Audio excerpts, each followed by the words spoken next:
Assalamualaikum warahmatullahi wabarakatuh. Baiklah, kita akan masuk ke materi kelima dari mata kuliah termodinamika ini, yaitu siklus refrigerasi dan pompa kalor. Nah, saya akan ceritakan sedikit apa yang dimaksud dengan refrigerasi dan pompa kalor. Dalam keseharian di kondisi tropis seperti di Indonesia, maka yang paling sering kita ketemui adalah refrigerasi. Contohnya seperti AC dan kulkas.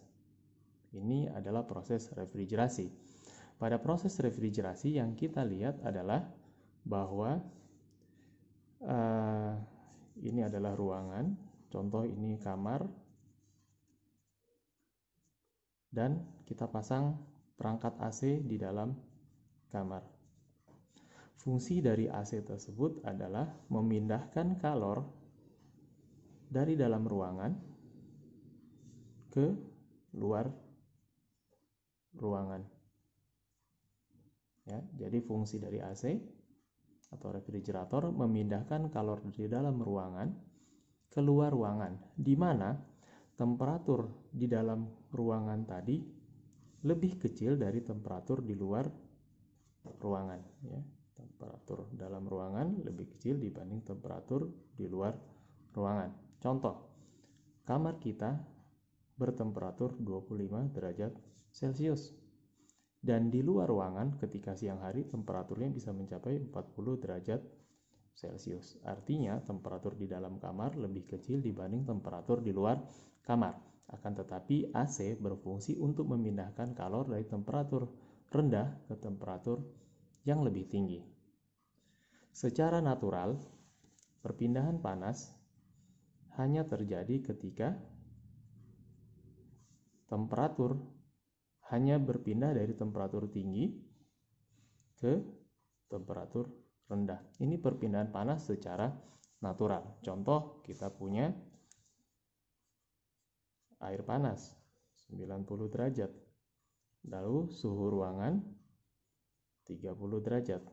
Maka secara natural kalor tadi, panas dari dalam gelas tadi, dalam air tadi akan berpindah keluar ruangan dan tidak bisa sebaliknya. Nah, agar dapat melakukan perpindahan panas dari temperatur rendah ke temperatur tinggi, maka kita perlu perangkat. Namanya adalah refrigerator. Ya, karena perpindahan panas dari temperatur rendah ke temperatur tinggi tidak dapat terjadi secara natural. Nah, itulah refrigerasi atau refrigerator.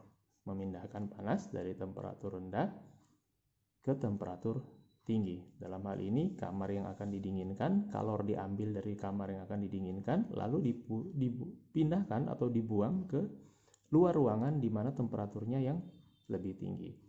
Nah, bagaimana dengan pompa kalor? Pompa kalor adalah kebalikan dari refrigerasi. Contoh pompa kalor, kita tinggal di lokasi yang bertemperatur rendah. Contoh, lagi musim salju. Temperatur di luar ruangan adalah minus 10 derajat. Lalu di dalam ruangan, di dalam kamar, kita ingin temperaturnya 25 derajat Celcius.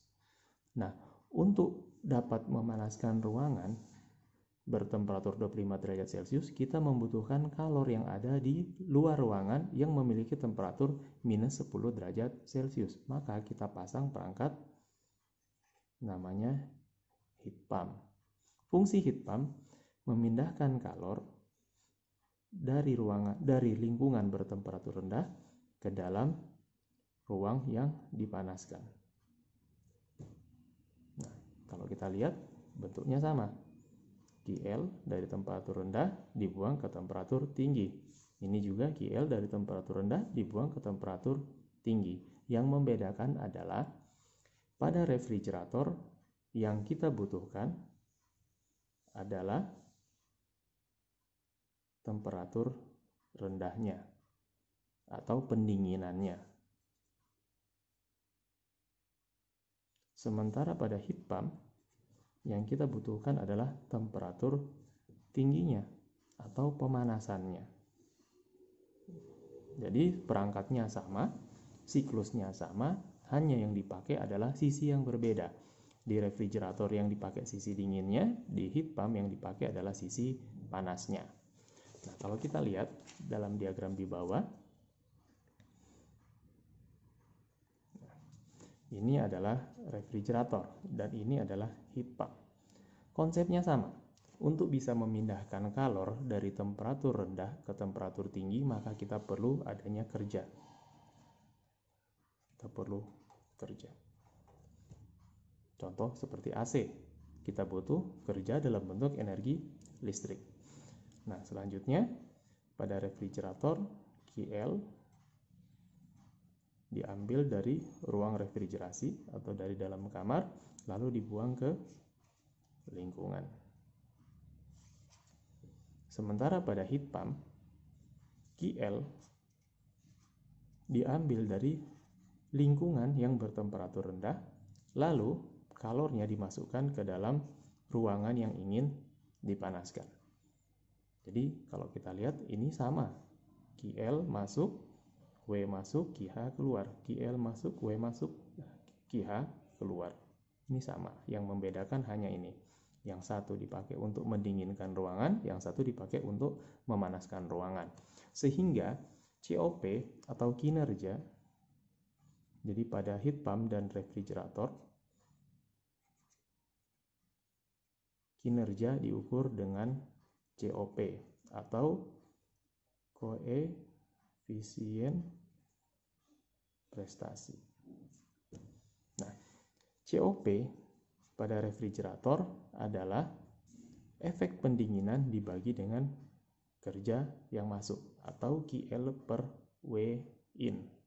Sementara pada heat pump, COP adalah efek pemanasan dibagi dengan kerja yang masuk atau QH per W in. Ya, jadi yang membedakan adalah ini. QL yang satu pakai QH, di bawahnya sama-sama pakai W net in. Nah, sebelum kita lanjut, saya akan jelaskan sedikit bagaimana prinsip kerja dari air conditioning atau AC. Untuk lebih memudahkan dalam pemahaman, kita sering melihat air conditioning terdapat di dalam ruangan kelas, di kamar, di ruangan kantor, dan lain sebagainya. Nah, yang kita kenal adalah sisi indoornya, karena ini yang terdapat pada bagian dalam ruangan. Di sisi lain, di balik atau di bagian luar ruangan, terdapat outdoor unit. Ini yang kadang tidak kita perhatikan karena tidak terlihat dari dalam ruangan. Nah, kita mulai dari indoor unit. Indoor unit memiliki perangkat utama yaitu evaporator. Selain evaporator, di dalam perangkat indoor unit juga ada blower, ada filter udara, ada casing, ada perangkat kontrol, dan lain sebagainya. Tapi perangkat utama yang berfungsi dalam mendinginkan ruangan adalah evaporator. Nah, perangkat lain adalah terdapat di outdoor unit. Yang pertama, di outdoor unit terdapat kompresor. Lalu ada kondensor. Dan ada lagi satu perangkat namanya katup ekspansi. Ini perangkatnya kecil, umumnya terletak di dekat kompresor, di sekitar sini. Nah, jadi kalau kita rekap, ada 4 perangkat utama pada AC, selain perangkat kipas, blower, dan lain sebagainya. Perangkat itu adalah yang pertama kompresor, yang kedua kondensor, yang ketiga katup ekspansi, yang keempat evaporator. Jadi ini adalah 4 perangkat utama yang terdapat pada air conditioning, pada air conditioner atau pada refrigerator. Pada kulkas juga perangkat utamanya sama. Nah, selanjutnya kita akan lihat bagaimana siklus kerja pada air conditioner. Kita sebelumnya ada reverse Carnot cycle. Reverse Carnot cycle adalah kebalikan dari siklus Carnot yang mendasari terbentuknya siklus kompresi uap. Nah, kita akan skip langsung kepada siklus kompresi uap ideal. Nah, siklus kompresi uap ideal adalah siklus yang paling banyak digunakan dalam refrigerator atau dalam proses refrigerasi. Kita lihat pada skema utamanya, siklus ini terdiri dari 4 perangkat utama. Yang pertama kompresor, yang kedua kondensor, yang ketiga katup ekspansi, expansion valve, dan keempat evaporator. Jadi sama seperti di halaman depan tadi, air conditioner. Nah, selanjutnya apa yang terjadi pada proses di siklus kompresi uap ideal? Yang pertama adalah proses kompresi isentropik pada kompresor. Ya, dari 1 ke 2 ini terjadi proses kompresi isentropik yang terletak pada perangkat kompresor. Nah, kita akan gambarkan diagram siklusnya pada diagram TS dan pH. TS itu ini temperatur dan S adalah entropi. Lalu ada pH, ini tekanan, dan H adalah entalpi. Nah, kita lihat proses 1-2 adalah proses kompresi isentropik yang terjadi di dalam kompresor. Nah, ini prosesnya. Pada TS diagram, dari 1 ke 2, terjadi proses kompresi dari titik 1 ke titik 2, sehingga temperaturnya naik dari temperatur 1 naik ke temperatur 2 secara isentropik. S1 sama dengan S2. Di pH diagram posisinya ada di sini, 1 ke 2. Ya. Jadi dari tekanan 1 naik ke tekanan 2. Selanjutnya, nah ini yang kita perhatikan selanjutnya, fase dari refrigeran. Kalau Anda masih ingat pada pertemuan sebelumnya di siklus Rankine, air pada siklus Rankine berubah-ubah dari satu proses, dari satu titik ke titik lainnya. Jadi dari cair, campuran, uap jenuh, uap lanjut, dan kompres liquid. Pada siklus kompresi uap, refrigeran juga berubah fasa, mirip seperti pada siklus Rankine. Jadi kalau kita lihat titik 1 ini, fasanya adalah uap jenuh. Ya. Titik 1 uap jenuh. Lalu dikompresi refrigerannya, sehingga temperaturnya naik, tekanannya naik, berubah jadi superheat. Ya, jadi refrigerannya berubah fase dari uap jenuh, dikompresi karena tekanan naik, temperatur naik, fasenya berubah jadi superheat. Nah, selanjutnya kita lanjut di titik 2 ke 3. 2 ke 3 adalah penambahan kalor tekanan konstan pada kondensor. Ya, jadi di kondensor ini, pelepasan kalor. Pada kondensor ini, kalor dilepas ke lingkungan. Sehingga pada kondensor tekanan konstan. Nah, ini kita lihat pada TS diagram, ini adalah garis tekanan konstan. Nah, garis tekanan konstan. Ketika kalornya dilepas, maka temperaturnya akan turun. Sehingga jadi uap jenuh, terus dilepas kalornya sehingga berubah fase sampai menjadi cair jenuh. Ya, jadi dari titik 2 superheat, titik 3 dia jadi cair jenuh. Di pH diagram ini dari superheat dilepas tekanan konstan, artinya P2 sama dengan P3. Dari fase superheat dia berubah menjadi cair jenuh. Ya. Nah, selanjutnya 3 ke 4 adalah proses throttling pada perangkat katup ekspansi. Nah, proses ini terjadi dalam kondisi entalpi konstan. Ya, jadi proses throttling itu entalpi konstan. Pada katup ekspansi, dari 3 ke 4, di pH diagram kita lihat, dari 3 turun ke 4. Entalpi 3 sama dengan entalpi 4. Nah, ketika proses throttling terjadi, tekanannya turun dari tekanan 3 jadi tekanan 4, di mana tekanan 1 sama dengan tekanan 4, tekanan 2 sama dengan tekanan 3. Nah, kalau pada tes diagram, gambarnya seperti ini. Ini ekspansi entalpi. Nah, selanjutnya yang keempat adalah penambahan kalor tekanan konstan pada evaporator. Nah, ketika refrigeran telah diekspansi, maka temperaturnya turun. Kalau kita lihat dari temperatur 3, ini temperatur 3 diekspansikan turun menjadi temperatur 4, di mana temperatur 4 sama dengan temperatur 1. Jadi pada titik 4 temperaturnya rendah, tekanannya rendah. Nah, sehingga ketika refrigeran masuk ke dalam evaporator, temperatur refrigeran di dalam evaporator itu lebih rendah dari temperatur ruang yang didinginkan. Nah, karena temperaturnya lebih rendah dari ruang yang didinginkan, maka kalor dari ruang yang didinginkan dapat masuk ke dalam evaporator, QL. Nah, proses penyerapan kalornya tadi terjadi dalam kondisi tekanan konstan. Ya.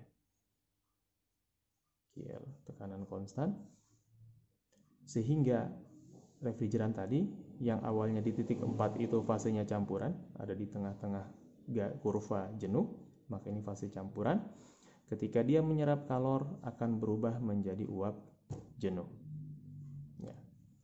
Nah, seperti itulah siklus kompresi uap ideal yang menjadi latar belakang dari prinsip kerja perangkat refrigerasi dan heat pump. Selanjutnya, kalau kita lihat ini adalah gambar dari refrigerator atau kulkas. Nah, kalau tadi di depan kita lihat AC, perangkat utamanya ada kompresor, ada kondensor, ada evaporator, dan ada katup ekspansi. Nah, ini juga sama. Jadi kalau pada kulkas, biasanya kulkas itu rapi bentuknya, sehingga kita tidak melihat perangkat-perangkatnya. Yang kita lihat hanya ruang pendinginannya. Kalau kita mau lihat perangkatnya, biasanya kita balik daripada bagian belakang, maka yang paling terlihat umumnya hanya kompresor. Sementara kondensor itu biasanya tersembunyi di bagian samping atau di bagian belakang dari kulkas, sehingga tidak terlihat. Namun ada juga beberapa kulkas yang kondensornya terlihat di bagian luar. Nah, ada kompresor, ada kondensor, sama. Selanjutnya ada pipa kapiler, katup ekspansi. Lalu ada evaporator. Evaporator ini yang bagian dalam kulkas. Jadi ini umumnya terlihat di bagian freezer atas kulkas. Oke, kita lanjut ke analisis termodinamika pada setiap perangkatnya. Nah, yang pertama adalah kompresi isentropik pada kompresor. Ini perangkat kompresor, jadi analisisnya sama. Model analisisnya mirip seperti pada siklus Rankine kita jelaskan. Ini ada perangkat kompresor, lalu di sini ada masuk entalpi 1, keluar entalpi 2, dan kompresor membutuhkan kerja. Maka kerja kompresor sama dengan, bisa kita tuliskan, energi masuk sama dengan energi keluar. Ya, yang masuk H1, yang masuk lagi W-in atau kerja kompresor, yang keluar adalah H2. Sehingga W-in sama dengan H2, ini pindah ke sini, minus H1. Ya, W-in sama dengan H2 minus H1. Satuannya adalah kilojoule per kilogram. Jadi persatuan massa refrigeran. Apabila kita kalikan dengan laju aliran massa, ini laju aliran massa refrigeran, satuannya kilogram per detik, maka kita akan mendapatkan W-in-nya sama dengan M dot, laju aliran massa kali selisih entalpi. Satuannya adalah kilojoule per detik atau sama dengan kilowatt. Selanjutnya, perangkat kondensor, pelepasan kalor tekanan konstan pada kondensor. Nah, ini sama, ini ada kondensor, ada kalor yang keluar dari kondensor, yang masuk entalpi 2, yang keluar entalpi 3. Yang masuk entalpi 2, yang keluar QH dan H3, sehingga QH sama dengan H2 min H3. Atau kalau kita kalikan dengan M dot, jadi QH besar, ini kesatuannya kilojoule per second. Yang atas kilojoule per kilogram. Selanjutnya, penurunan tekanan entalpi konstan pada katup ekspansi.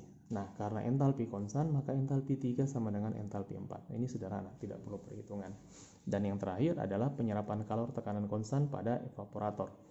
QL sama dengan H1 min H4. Ya, jadi ini H4 masuk, yang masuk ke dalam ini yang diserap QL, yang keluar H1. Sehingga QL sama dengan H1 min H4, atau kalau kita kalikan dengan M dot, maka QL besar H1 sama dengan M dot kali H1 min H4. Nah, ini QL ini adalah kalor yang diserap di evaporator. Dan QH adalah kalor yang dilepas di kondensor. Selanjutnya, dari 3 analisis tadi, kerja kompresor, QL, kalor yang diserap di evaporator, dan QH, kalor yang dilepas di kondensor, maka kita bisa menghitung kinerjanya. COP untuk refrigerator adalah QL min W net, atau kerja evaporator dibagi dengan kerja kompresor, atau sama dengan H1 min H4 bagi H2 min H1. Dan COP untuk heat pump QH per W net, atau sama dengan H2 min H3 per H2 min H1. Ya, jadi yang membedakan hanya bagian atasnya ini. Ini yang beda antara COP refrigerator ini pakai QL, dan COP heat pump ini pakai QH. Nah, sederhana. Selanjutnya, kita akan membahas contoh soal. Contoh soal untuk siklus kompresi uap. Dalam hal ini adalah refrigerator. Nah, sebelum itu saya ingatkan kembali di dalam siklus kompresi uap tadi, atau di dalam perangkat AC, kulkas, dan lain sebagainya, mengalir fluida kerja yang disebut dengan refrigeran. Kita mengenal nama pasaran seperti freon, R22, R134A, dan lain sebagainya. Ini adalah refrigeran. Nah, jadi yang bersirkulasi di dalam sistem tadi bukanlah air, bukanlah udara, akan tetapi refrigeran. Orang mengenal dengan istilah pasaran freon. Ada juga yang mengenal dengan kode-kode dari refrigeran tersebut seperti R22, R134A, dan lain sebagainya. Refrigeran sendiri mempunyai banyak sekali varian, dan salah satu yang paling umum adalah R134A. Nah, untuk menghitung atau menganalisis, maka kita butuh tabel dari setiap refrigeran yang dianalisis. Contoh, pada contoh soal ini, refrigeran yang digunakan adalah R134A. Maka kita perlu tabel R134A. Nah, pada tabel properti Cengel sudah dilampirkan pada tabel A11 ada tabel R134A. Nah, mungkin di lain kesempatan kalian akan mendapatkan kasus di mana refrigerannya bukan R134A, contoh R22 atau R410A atau lain sebagainya. Maka ketika melakukan perhitungan tentunya kita tidak bisa menggunakan tabel ini, karena ini tabel hanya untuk R134A. Berarti ketika kalian mendapat kasus dengan refrigeran lain, maka kalian perlu mencari tabel dari refrigeran tersebut. Baik, kita lanjutkan. Nah, contoh soal. Sebuah refrigerator menggunakan refrigeran R134A sebagai fluida kerja dan beroperasi di antara dua kondisi tekanan, yaitu 0,14 dan 0,8. Nah, jadi pada soal ini yang diketahui hanya tekanan rendahnya ya 0,14, tekanan tingginya 0,8. Kita tulis di sini tekanan tinggi atau sama dengan tekanan kondensor 0,8 megapascal dan tekanan rendahnya atau sama dengan tekanan evap 0,14 megapascal. Selanjutnya diketahui laju aliran massa adalah 0,05 kg per detik. Jadi m dotnya diketahui 0,05 kg per detik. Tentukan A. Laju pelepasan kalor, A adalah laju penyerapan kalor pada ruangan refrigerasi. Berarti yang ditanya yang A adalah Q evapnya atau QL-nya.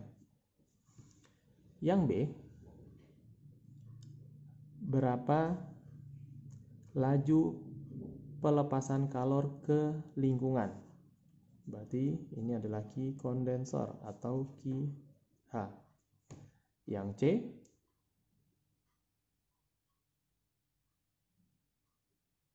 COP-nya. Berapa COP?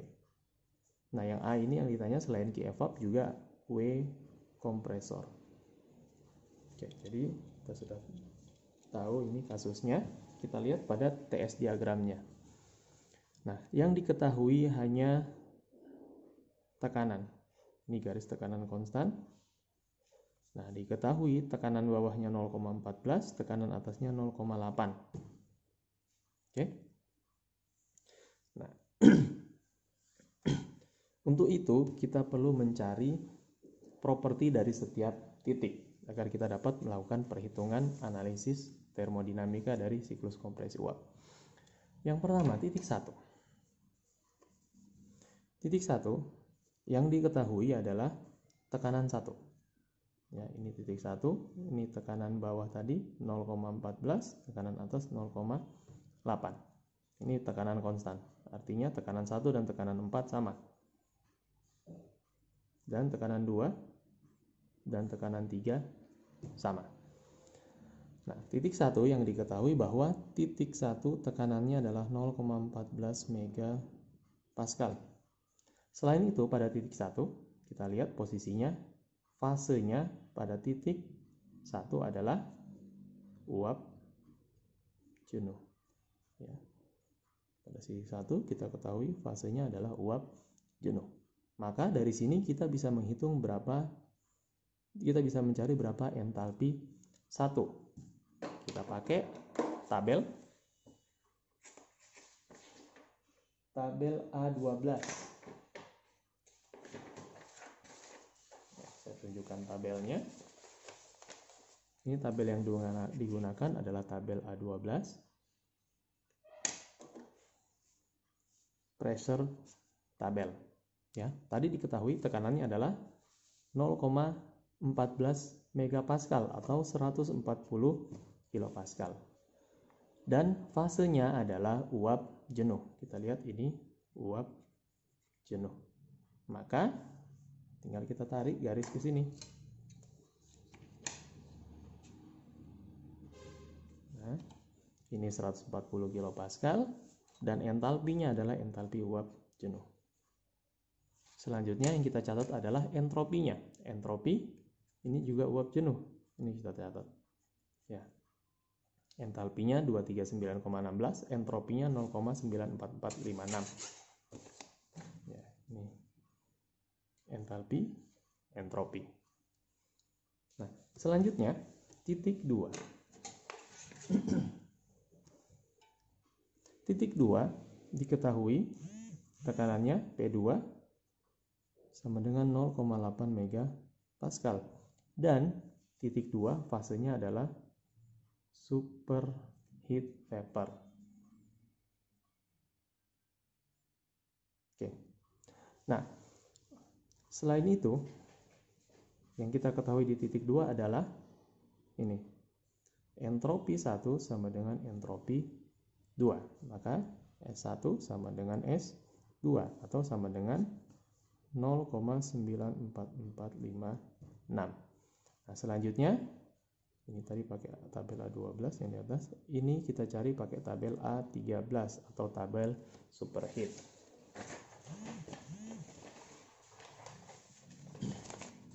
Ya. Ini tabel superheat A13. Selanjutnya kita cari adalah tekanannya. Tekanan 0,8 megapascal.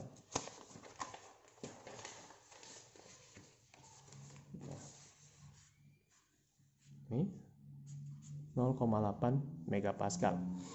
Yang kita ketahui bukan temperaturnya. Yang kita ketahui hanya tekanan dan entropi. Entropi tadi nilainya adalah 0,94456. Oke. Nah, kita lihat pada 0,8 megapascal. Angka entropi 0,94456. Nah, yang kita dapat adalah 0,9480 dan 0,9183. Artinya, untuk mencari entalpinya, kita perlu menginterpolasi di antara kedua data ini. Ya. Jadi, kalau masih ingat cara interpolasi, yang kita ketahui entropi 2 0,94456. Sementara entropi yang ada adalah 0,9183 dan 9480. Kita bisa mencari entalpi 2 dengan cara menghitung entalpi ini 267,29 tambah S2 0,94456 kurang ini 0,9183 bahagi ini kurang ini 0,9183 kurang 0,9480 kali selisih entalpinya 276,45 kurang 267,29. Coba hitung.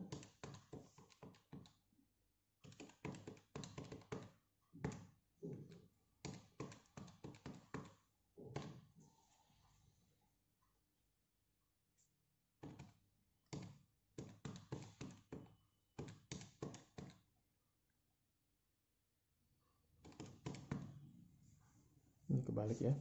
0,9483 kurang 0,9183.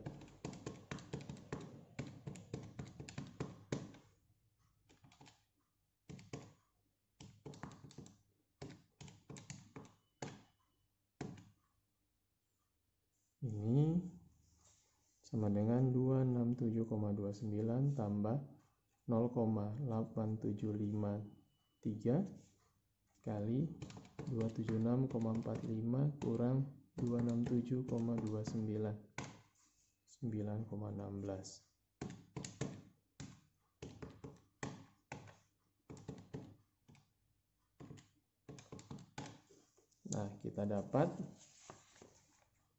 entalpinya 275,3 kilojoule per kilogram. Ya, jadi dari dua data ini kita interpolasi, maka kita dapat entalpi 2-nya adalah 275,3. Nah, selanjutnya titik 3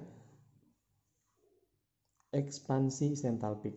Maka entalpi 3 sama dengan entalpi 4.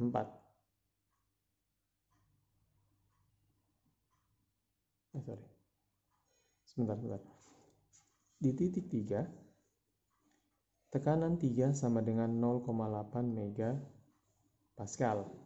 Dan titik 3, fasenya adalah cair jenuh. Ya, cair jenuh. Sehingga dari sini bisa tinggal melihat ke tabel A12 mencari entalpi 3. Nah, kita lihat tabel A12.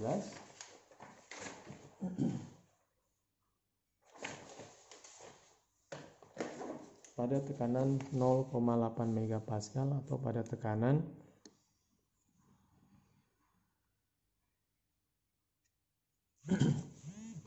800 kilopascal. Ya, ini tabel A12.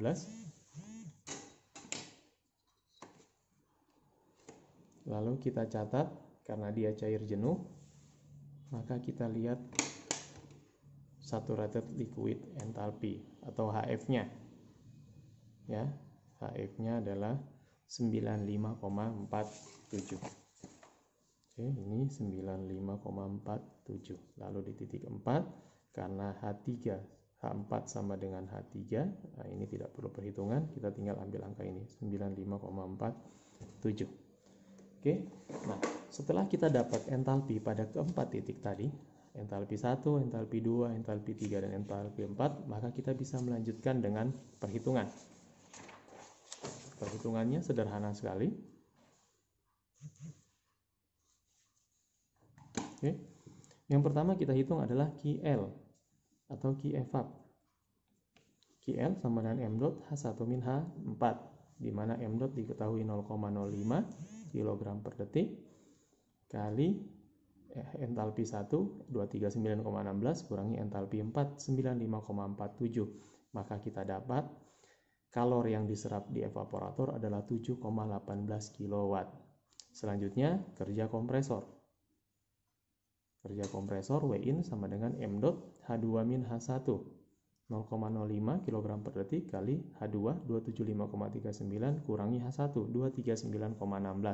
Maka kita dapat kerja kompresornya adalah 1,81 kW.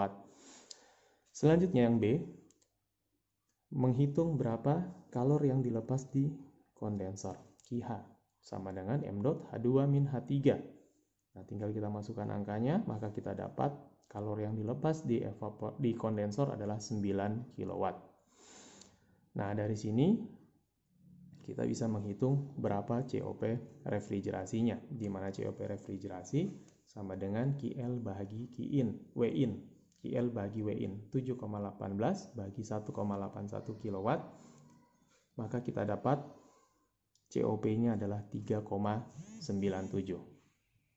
Nah, sekian contoh soal dan penjelasan tentang siklus kompresi uap. Wassalamualaikum warahmatullahi wabarakatuh.